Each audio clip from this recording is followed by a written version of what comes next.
semangat Korsa itu seringkali sedikit disalahartikan ya, sehingga kita lihat terjadi banyak bentrokan ya, baik dalam tubuh TNI itu sendiri maupun TNI dengan masyarakat ya, karena semangat Korsanya itu tadi ya, berjuang ke dalam diri sendiri ya.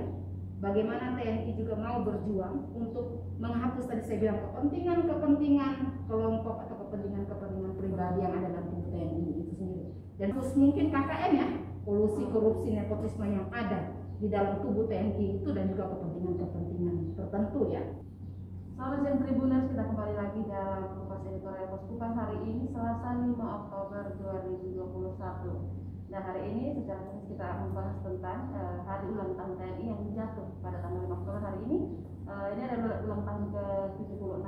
Nah untuk membahas hal ini sudah ada bersama dengan saya Kak Novel, serta Tribuners Poskupas. Selamat siang Kak. Selamat siang Ila, selamat siang Tribuners, selamat siang TNI. Oke, nah ini kita akan membahas tentang hari ulang tahun TNI yang ke-76. Mungkin bisa dijelaskan kepada Tribuners sekalian tema tahun ini kira-kira apa? Terima kasih Ella. Sebelumnya saya mengucapkan selamat ulang tahun ke-76 bagi Tentara Nasional Indonesia ya, TNI, yang jatuh pada 5 Oktober 2021. Ella dan Tribuners, kita lihat tema yang diangkat dalam HUT TNI tahun 2021 ini luar biasa ya, sepertinya menggambarkan keberadaan dan juga sekaligus harapan dari masyarakat Indonesia untuk TNI itu sendiri. Kita lihat temanya itu adalah bersatu, berjuang, dan kita menang. Ini punya makna yang sangat mendalam menurut saya ya. Kita lihat ada 4 kata di situ ya, bersatu, berjuang, dan kita menang. Saya pikir seperti harapan dari masyarakat Indonesia juga dan keberadaan TNI bahwa pertama mereka harus bersatu. Artinya bahwa kita tahu TNI itu terdiri dari Angkatan Udara, Angkatan Laut, dan Angkatan Darat ya. Jadi bagaimana makna dari bersatu ini, kita berharap bahwa mereka semua harus bersatu. TNI Angkatan Udara, Angkatan Laut, dan Angkatan Udara harus bersatu untuk menjalankan perjuangan mereka atau menjalankan kepentingan mereka untuk tetap menjaga keutuhan negara Republik Indonesia ini dari bidang tugasnya masing-masing ya. Di udara yang dengan ada moto Angkatan Udaranya Swabwana Paksa atau sayap pelindung tanah air. Kemudian untuk Angkatan Lautnya dengan motonya Jele Veva Jaya Mahe, yang artinya justru di laut kita jaya ya. Dan juga Angkatan Daratnya dengan tema Kartika Eka Paksi atau prajurit gagah perkasa tanpa tanding. Nah, bagaimana 3 pihak ini harus bersatu untuk mewujudkan kepentingan, untuk mewujudkan keutuhan negara Republik Indonesia. Mereka bersatu bersama ya. Jadi artinya tidak ada bersatu untuk melakukan kepentingan perorangan, kepentingan komandan ya. Tidak semuanya hanya kepentingan untuk rakyat Indonesia dan juga kepentingan keutuhan negara Republik Indonesia itu. Bagaimana mereka bersatu, dan juga tidak hanya bersatu di antara mereka, tapi bagaimana mereka juga bersatu dengan seluruh komponen masyarakat untuk bersama-sama memperjuangkan hal itu, dan bersatu juga dengan berbagai stakeholder pemerintah dan lain-lain. Itu bersatu ya Ella. Kemudian kata yang kedua adalah berjuang ya. Kita juga berharap dengan berjuangnya artinya mereka juga bersama-sama harus memperjuangkan yang tadi, bagaimana menjaga keutuhan Republik Indonesia ini di laut, udara, dan darat. Bagaimana mereka dengan strateginya masing-masing angkatan ini bisa melihat, menghalau, bahkan juga melumpuhkan kelompok-kelompok perorangan maupun kelompok yang ingin mengacau balaukan, ingin memporak-porandakan negara kesatuan Republik Indonesia ini. Bagaimana mereka berjuang. Dan juga karena masa ini Ella, kita lihat kan sudah tidak ada perang nih Ella ya. Jadi berjuang juga kita pikir berjuang ke dalam diri sendiri ya. Bagaimana TNI juga mau berjuang untuk menghapus tadi saya bilang kepentingan kelompok atau kepentingan pribadi yang ada dalam tubuh TNI itu sendiri. Dan bagaimana juga mereka harus berjuang untuk saat ini nih Ella, menghapus mungkin KKN ya, kolusi, korupsi, nepotisme yang ada di dalam tubuh TNI itu dan juga kepentingan tertentu ya. Bagaimana mereka berjuang bersama-sama untuk melakukan hal itu. Dan tentunya saya pikir kalau kita sudah bersatu tadi ya, kemudian kita berjuang, dan pasti yang 2 kata terakhir adalah kita akan menang. dan TNI akan menang dan rakyat Indonesia menang dan negara Republik Indonesia juga akan menang ya. Jadi temanya seperti itu, saya kira bagus sekali temanya ya.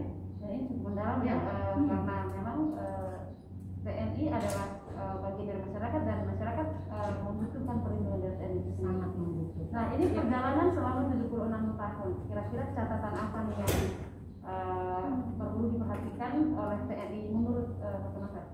Catatannya tentu sangat banyak ya, karena perjalanan yang sangat jauh ya. 76 tahun ini bukan usia yang singkat dan lama untuk kita lalui ya.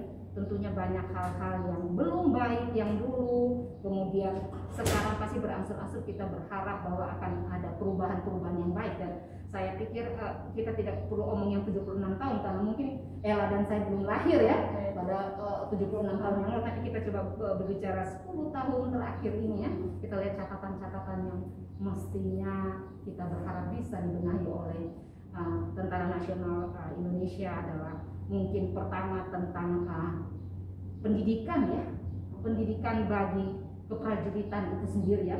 Kita lihat bahwa terkait juga ini dengan semangat korsanya. Kita biasa dengar ya korsa, ya, mereka bersatu untuk korsa ketika ini. Tapi kita melihat catatan yang beberapa waktu lalu bahwa semangat korsa itu seringkali sedikit disalahartikan ya, sehingga kita lihat terjadi banyak bentrokan ya, baik antar dalam tubuh TNI itu sendiri maupun TNI dengan masyarakat ya, karena semangat korsanya itu tadi ya. Jadi saya pikir catatan yang penting di bidang pendidikan mungkin bisa sedikit memoles kurikulum korsa itu sehingga TNI-nya bisa memaknai benar-benar semangat korsa itu seperti apa, sehingga seperti itu untuk bidang pendidikan. Dan mungkin juga dalam pendidikan khususnya Tamtama ya, mungkin bisa juga menjadi catatan bahwa dimasukkan dong kurikulum yang tentang HAM, hak asasi manusia ya, era ya, sehingga bisa itu tadi meminimalisir ini kan ketika dalam kurikulum HAM itu kan berarti ada semangat humanis yang harus ada, sehingga bagaimana TNI yang dilahirkan dari pendidikan itu bisa menghasilkan karakter ya, karakter yang punya nilai yang baik, bukan hanya nilai korsa keprajuritan, tapi nilai-nilai hak asasi manusia, nilai-nilai profesionalitas dalam bekerja, baik bekerja di bidang tugasnya masing-masing maupun dalam berhubungan dengan masyarakat. Itu catatan di bidang pendidikan ya. Kemudian catatan lain mungkin tentang kualitas fasilitas sarana prasarana yang mereka miliki ya.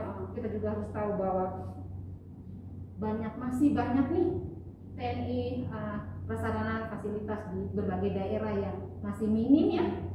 Ada TNI yang belum memiliki kendaraan misalnya, padahal kan mereka harus mobile ya. Saya rasa seperti itu juga harus diperhatikan. Kemudian fasilitas-fasilitas dan sarana lain, kita kan punya kapal-kapal dari TNI itu di laut ya, kemudian kapal-kapal tempurnya, kapal-kapal selam, dan segala macam prasarana mestinya diperhatikan seperti itu. Ada pembaruan, kemudian dievaluasi dan diganti. Itu di bidang fasilitas sarana prasarana ya. Kemudian mungkin catatan lain adalah tadi pembenahan SDM. Bagaimana setiap TNI, pimpinan negara ini juga harus hadir ya ketika dalam pembenahan SDM itu. Bagaimana memberikan pelatihan, jenjang-jenjang dalam jenjang-jenjang karir TNI juga harus diberikan pelatihan-pelatihan yang tadi saya bilang sesuai dengan kapasitasnya, sehingga kembali akan menghasilkan TNI yang profesionalitas itu, dan memberikan kesempatan kepada generasi-generasi penerus nih dalam hal catatan untuk perekrutan ya, perekrutan TNI di daerah mungkin bisa ditambah kuotanya nih, ya kan ya, sehingga banyak putra-putri daerah yang diberi kesempatan. Dan saya rasa bahwa Panglima kita Marsikal TNI Hadi Cahyanto ini akan melakukan pembenahan itu, dan catatan-catatan itu akan bisa dilihat dan bisa dilakukan ya, demi perbaikan TNI.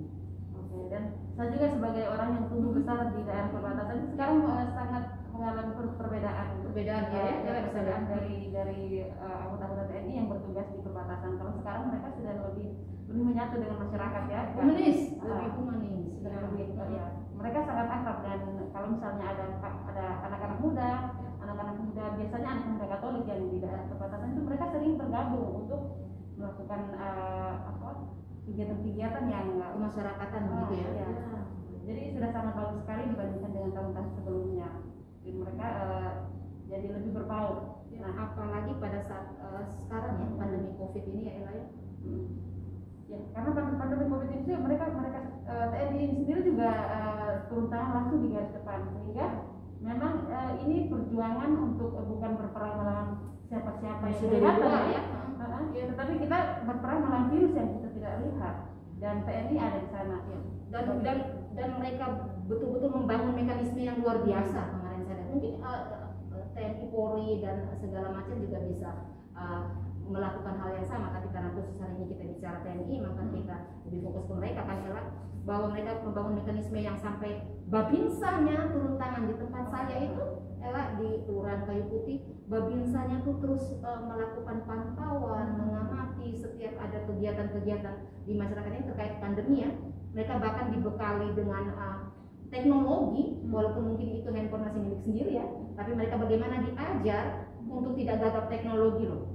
Jadi mereka langsung foto, kemudian langsung mengirimkan laporan-laporannya. Jadi begitu cepat laporan yang masuk, sehingga saya rasa bahwa dengan keadaan kayak begini berarti bisa meminimalisir ketika terjadi hal-hal yang tidak kita inginkan di masyarakat, mengganggu keamanan ketertiban. Mereka langsung mengirimkan laporan dan langsung ditindaklanjuti. Itu sangat luar biasa. Dan ini juga kita juga sebagai masyarakat Indonesia sangat bangga dengan TNI, karena ketika ada oknum-oknum tertentu dan kelompok-kelompok tertentu ingin berusaha menggoyang persatuan kita, sampai saat ini yang kita lihat adalah NKRI masih utuh. Dan ini merupakan kebanggaan kita terhadap TNI dan juga pihak-pihak lain yang berupaya untuk terus mempertahankan kesatuan NKRI. Ya, dan TNI kita memang luar biasa. Mereka tetap bersatu tadi, berjuang bersama dan untuk kemenangan rakyat dan negara kesatuan RI. Dan juga mungkin dalam kesempatan ini kita juga mungkin bisa mengingat ya prajurit-prajurit TNI yang gugur ya dalam melaksanakan tugasnya baik di udara, di laut dan di darat ya, dan juga di daerah-daerah konflik. Tentunya peran mereka sangat besar ya bagi keutuhan negara RI ini tetap sampai sekarang. Dan memang mereka perlu banyak dukungan ya, ketika mereka mau menjalankan tugasnya itu harus didukung oleh semua pihak, tidak saja di dalam lingkungan intern mereka, komandannya, rekan-rekan kerjanya, tapi juga yang tak kalah penting keluarga ya, istri atau suami dan anak-anak itu juga perlu kita berikan apresiasi karena telah bersama dengan prajurit-prajurit terbaik Angkatan Udara, Angkatan Laut dan Angkatan Darat, sehingga mereka bisa bekerja dengan baik untuk tetap menjaga keutuhan RI. Karena memang setiap kali seorang TNI itu bertugas, terutama ke daerah konflik, itu sudah antara nyawanya sudah dipertaruhkan, dan dibutuhkan kebesaran hati dari anggota keluarga untuk bisa merelakan. Dan kita juga tidak bisa menafikan bahwa berbagai hal mungkin bisa terjadi ya. Mungkin hari ini kita baik-baik dan besok lusa kita ya seperti yang terjadi dalam kapal KRI atau Nanggala 402, kita tentunya juga merasa sangat berduka ya atas kehilangan puluhan prajurit angkatan laut ya, seperti itu. Dan ya kita sebagai masyarakat yang merasakan perlindungan TNI mengucapkan terima kasih dan juga mengapresiasi kepada semua baik anggota TNI maupun keluarga-keluarganya yang sudah berpihak, tidak saja di dalam lingkungan intern mereka, komandannya, rekan-rekan kerjanya, tapi juga yang tak kalah penting keluarga ya, istri atau suami dan anak-anak itu juga perlu kita berikan apresiasi karena telah bersama dengan prajurit-prajurit terbaik Angkatan Udara, Angkatan Laut dan Angkatan Darat, sehingga mereka bisa bekerja dengan baik untuk tetap menjaga keutuhan RI. Karena memang setiap kali seorang TNI itu bertugas, terutama ke daerah konflik, itu sudah antara nyawanya sudah dipertaruhkan, dan dibutuhkan kebesaran hati dari anggota keluarga untuk bisa merelakan. seperti Dan kita juga tidak bisa menafikan bahwa berbagai hal mungkin bisa terjadi ya. Mungkin hari ini kita baik-baik dan besok lusa kita ya seperti yang terjadi dalam kapal KRI atau Nanggala 402, kita tentunya juga merasa sangat berduka ya atas kehilangan puluhan prajurit angkatan laut ya, seperti itu. Oke. Dan ya kita sebagai masyarakat yang merasakan perlindungan TNI mengucapkan terima kasih dan juga mengapresiasi kepada semua baik anggota TNI maupun keluarga-keluarganya yang sudah